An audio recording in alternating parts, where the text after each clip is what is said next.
Voilà, de retour pour la deuxième vidéo pour le chevet triangulaire. Alors une fois qu'on a fait cet ensemble, il faut le recouper des deux côtés. Donc pour ce faire, je vais créer un nouveau repère. Alors le repère il est là, l'ancien repère, enfin l'ancien qu'on va encore utiliser. On va refaire un deuxième repère dans l'autre sens. Alors pour ce faire, on clique là-haut, repère courant, et on clique l'autre icône là, repère. Et ensuite, on va choisir ici repère duplicata. Donc on clique là-dessus. Alors, nouveau repère courant. Donc on va déjà sélectionner celui-là. Ensuite, on va faire une rotation. Donc, dans quel sens? Donc là, on est dans ce sens, c'est Y. Donc autour de Y+. Voilà. Et angle de rotation.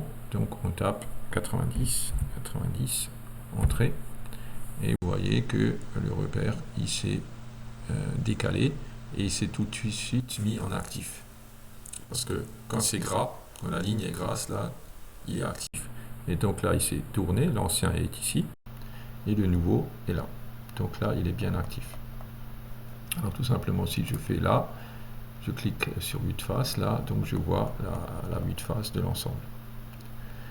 Alors ici maintenant je vais créer des lignes pour couper. Donc pour ce faire, je vais chercher les cotes. Donc je vais aller sur le PDF.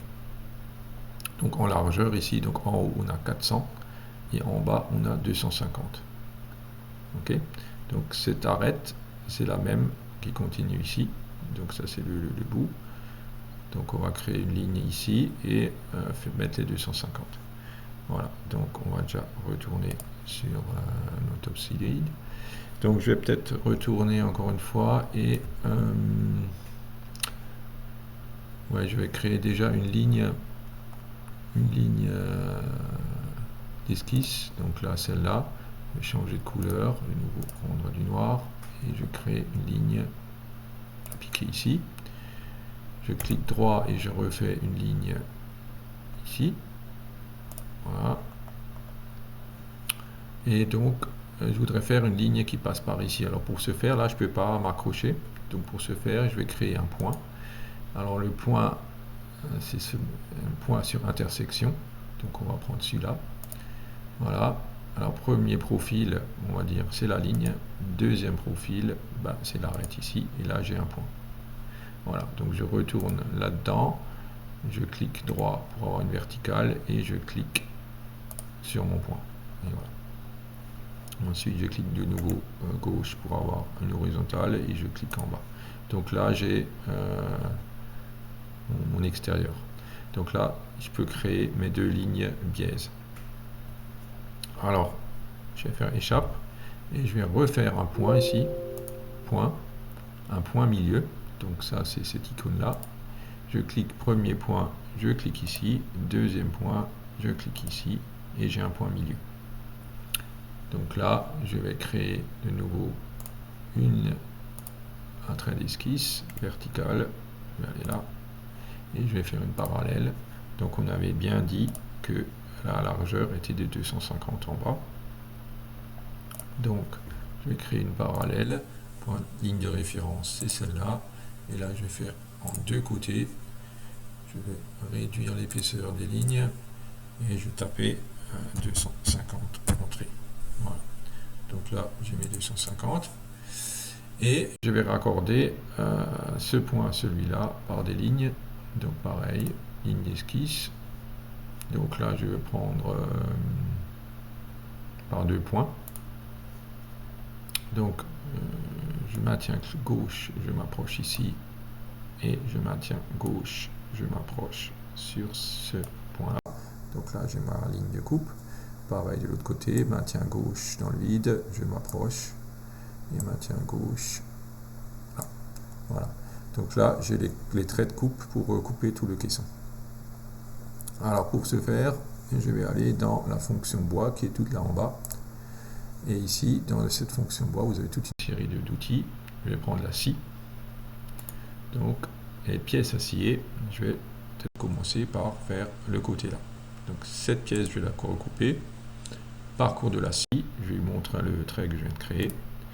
Et là, la flèche, elle indique la chute. Donc elle est bien, je pourrais pour la tourner, je clique tout simplement dessus. Mais donc le côté chute était bien. Donc je fais tout simplement OK et je recoupe mon ensemble. Donc pareil, de l'autre côté, je reprends cette pièce. La ligne, c'est celle-là. Et c'est bien OK. Voilà. Et je fais les 3 autres pièces de la même manière. Donc pièce à scier, celle-là. Alors là, vous avez remarqué que les traits ont disparu. Ça, c'est pas grave. Vous allez en bas à droite. Il y a INV égale CA. Ça veut dire invisible égale caché. Vous appuyez là-dessus et les traits reviennent.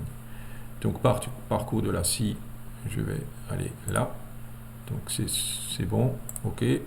Je reprends donc pièce à scier. C'est toujours celle-là. Parcours de la scie. Celui-là. C'est bon. OK. Et je recoupe aussi le dessus. Donc pièce à scier, celui-là, là, et OK.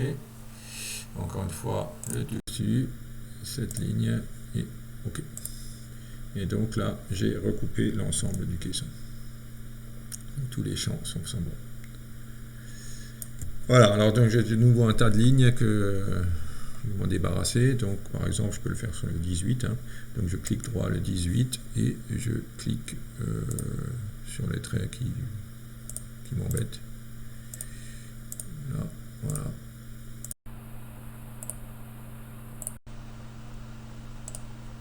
Voilà. Et même les points, je peux les mettre si j'ai envie.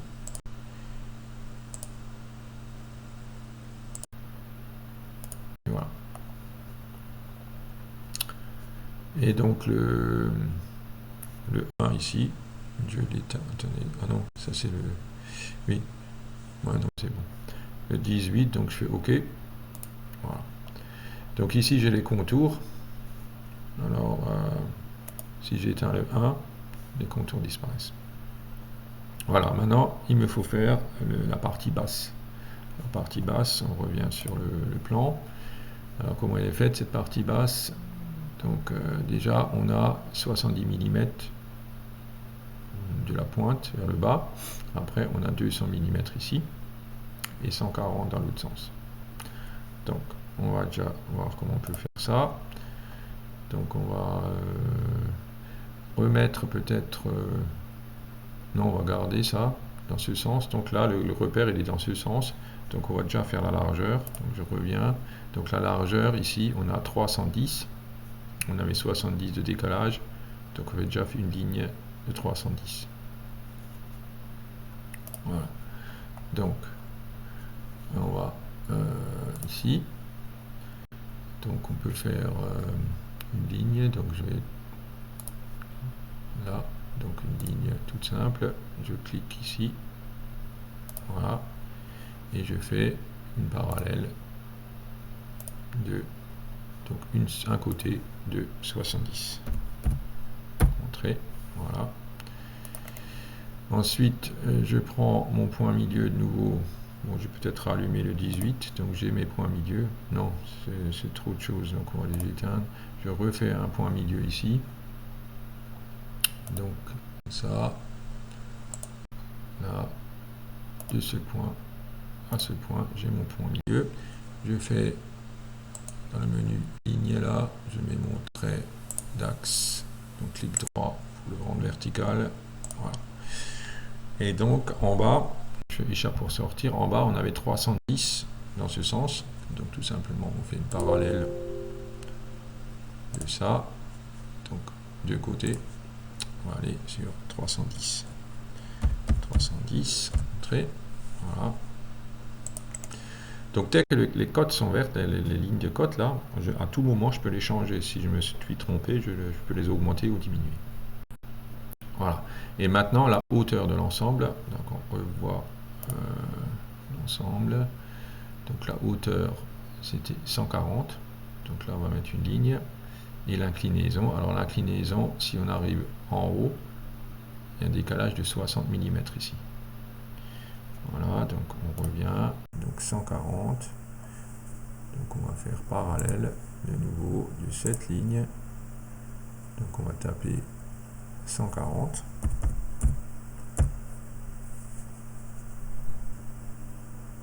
je me suis trompé. Chap. Là, je me suis trompé, je vais effacer la ligne que j'ai créée là. Donc de nouveau,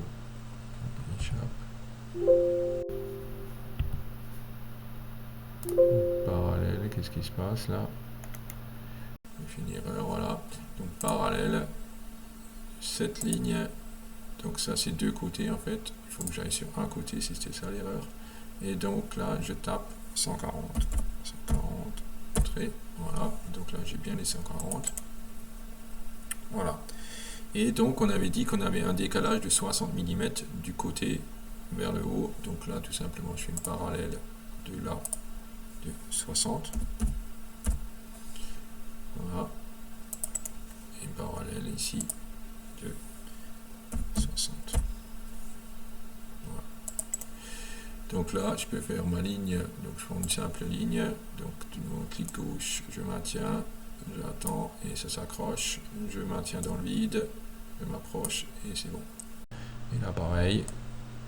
Tac, je m'accroche et je m'accroche. Voilà. Donc ça, c'est ma ligne extérieure des deux côtés. Alors là, déjà, je vais mettre une épaisseur et je vais tout de suite créer un contour pour pouvoir extruder. Alors, l'épaisseur, donc parallèle ici, on va dire qu'on va mettre une épaisseur de 20 mm. On va taper 20. Donc là, ça a la cote, on clique gauche quelque part là en bas. Chape, on revient parallèle de ce côté pareil. Donc là, 20, entrée et clic gauche. Voilà. Et là maintenant, je vais faire un contour pour pouvoir extruder cette partie. Alors contour, on va peut-être prendre du bleu. Voilà, on va prendre une ligne beaucoup plus épaisse. Voilà. On va aller dans l'icône créer contour. Et là, je clique sur une première ligne, je clique sur l'autre. Je n'ai pas besoin de le mettre du bon côté, juste sur la trajectoire. Donc la trajectoire est là. Ensuite, je vais aller descendre la trajectoire, la ligne rouge, je clique dessus, clic de gauche toujours. Hein, et trajectoire, là c'est bon. Et le dernier pour rassembler. Voilà. Et là, j'ai créé mon contour, premier contour. Donc je fais exactement pareil de l'autre côté. Donc clic, clic, clic, clic. Et je rassemble. Voilà. Et là, j'ai mes deux côtés. Alors là, je peux tout de suite les extruder. J'ai envie. Donc je reviens toujours dans forme, extruder. Quoi? Ça. Alors là, ça s'extrude d'un seul côté. Alors là, je peux mettre alignement normal. Je clique sur centrer. Et là, je clique dans le vide, n'importe, assez grand. Donc clic gauche. Voilà. Et donc j'ai une planche qui s'est formée là. Voilà. Donc je fais exactement pareil de l'autre côté. Donc là, extruder, quoi, ça. Normal, je fais centrer. Je peux cliquer comme ça ici, comme ça, c'est la même longueur. Voilà. Donc on a deux planchettes qu'on va recouper par la suite. Voilà, donc voilà, c'est la suite à la prochaine vidéo.